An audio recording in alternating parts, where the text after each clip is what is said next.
Goku. Goku is the most famous, powerful character in fiction. Decades of training, countless transformations, battles that shook the fabric of reality. When he clashed with Beerus, the god of destruction, their punches sent shockwaves that threatened to destroy the entire universe. That's universal-level power. Goku has since surpassed that. Ultra Instinct lets his body move without conscious thought. Perfect reaction, perfect combat, a form that even gods struggle to achieve. He's defeated opponents who transcended time, who existed beyond mortal limits, who claimed to be invincible. And here, he's the starting point. That's not diminishing Goku, that's establishing scale. Universal power is the floor of this list. Everything that follows operates on levels where universal destruction is a rounding error. The martial artist sets the baseline. Now we go higher. Superman Prime 1 million. Regular Superman is already one of the strongest heroes in fiction. Superman Prime 1 million is what happens when you give him 15,000 years to grow stronger. In the DC 1 million future, Superman flew into the heart of the sun and stayed there for 15 millennia, absorbing solar radiation,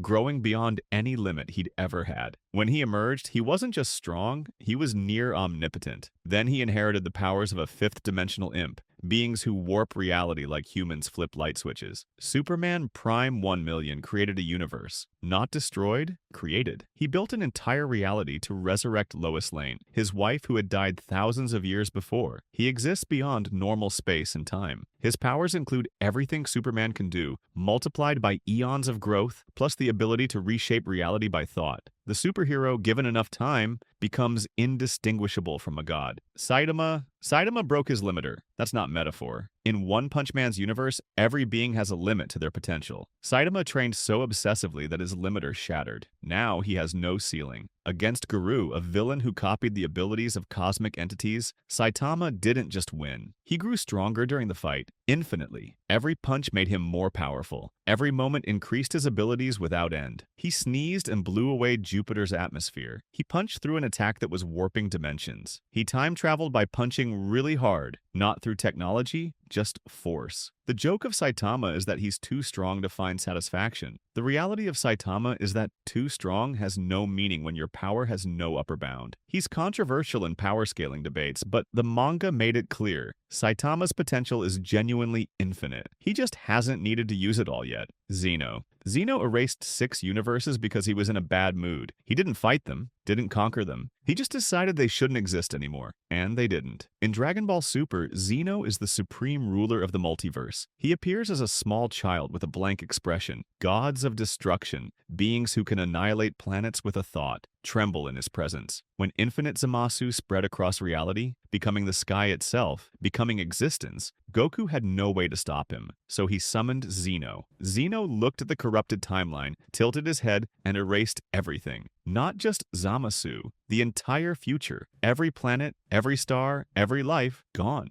Because it was the only way to remove the infection. That's Zeno's power. He doesn't destroy things. He removes them from existence entirely, and he does it with the casual indifference of a child bored with a toy. Anti-Monitor. The Anti-Monitor didn't threaten a universe. He destroyed infinite universes. In Crisis on Infinite Earths, he systematically consumed reality after reality, growing stronger with each one. The DC multiverse, infinite parallel Earths, infinite histories, infinite lives, collapsed because of him. Heroes died trying to stop him. Supergirl gave her life. The Flash ran himself out of existence. Every hero from every surviving universe united against a single enemy, and they barely won. The Anti-Monitor is made of antimatter. He exists to unmake positive matter existence. When he feeds, realities end. Not worlds, realities. Entire dimensional frameworks cease to exist. The aftermath of his rampage compressed infinite universes into one. That's not destruction, that's cosmological restructuring. The Anti-Monitor isn't a villain with goals. He's an extinction event with a face. Scarlet Witch. Scarlet Witch said 3 words and erased millions of people from existence. No more mutants. Not killed. Erased. They were never born. Their histories rewrote themselves. Families that had existed for generations simply vanished from reality because Wanda Maximoff decided they should. In House of M, she rewrote the entire Marvel universe to give everyone their heart's desire. When it fell apart, she ended it with a sentence. 90% of mutant kind lost their powers instantly. Chaos magic doesn't follow rules. It doesn't require rituals or incantations. It's thought becoming reality without filter. Wanda is a nexus being, a multiversal anchor point, and a conduit for Chthon, an elder god of chaos. In Multiverse of Madness, she tore through realities, killed alternate versions of the most powerful heroes, and nearly collapsed the multiverse to find children who didn't exist.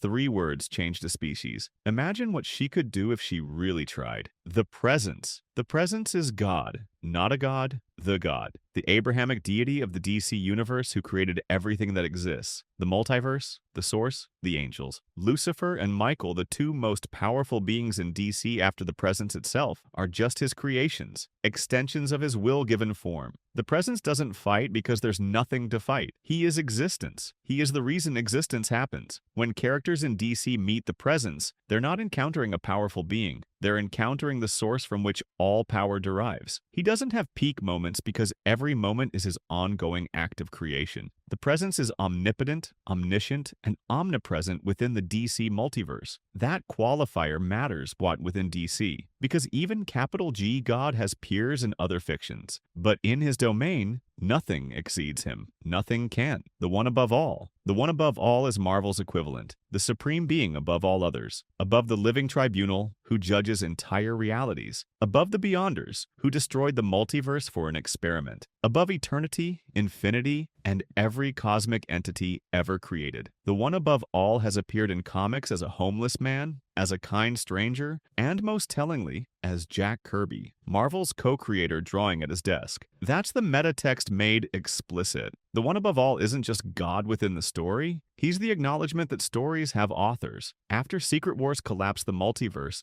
the one above all restored it effortlessly. Every universe, every timeline, every life rebuilt because the supreme being willed it. In Marvel's cosmology, the one above all is where explanation ends. What created him? Nothing. He simply is, and everything else exists because he allows it. Featherine Augustus Aurora. Featherine doesn't exist inside a story. She writes stories, and when she decides something happens, it happens. Retroactively across all possibilities without exception. In Umineko, reality operates on meta layers. There are pieces, humans, witches, reality warpers, and above them, creators, beings who exist outside narrative entirely. Featherine is a creator. She writes what happens like an author writes a book. Other characters have power within the story. Featherine controls the story itself. She casually killed Lambda Delta, a witch with universe-level power, then rewrote her back to life because the narrative needed her. Death, existence, causality, all just elements she edits. She wears a device around her head that reminds her of her own identity. Because she's existed so long, she forgets who she is without it. That's the scale. So powerful that maintaining a consistent self becomes optional. Every god we've discussed so far is a character in a story. Featherine holds the pen. Azathoth. Azathoth doesn't know we exist. It doesn't know anything. At the center of infinity, surrounded by lesser gods playing discordant music to keep it asleep, Azathoth dreams. And everything, every universe, every god, every reality, every character on this list even exists because Azathoth is dreaming it. That's the horror Lovecraft created. The supreme being of his mythos isn't evil, isn't good, isn't aware. It's a blind idiot god whose unconscious mind generates all existence as a side effect of dreaming. If Azathoth wakes up, the dream ends. Not apocalypse, not destruction, cessation. Everything that ever existed simply stops existing because the dreamer stopped dreaming it. The one above all knows his creation. The presence shaped his deliberately. Azathoth doesn't know, doesn't care, can't care. We're all just stray thoughts in a mind that isn't aware it's thinking. If you want more explorations like this, subscribe and turn on notifications.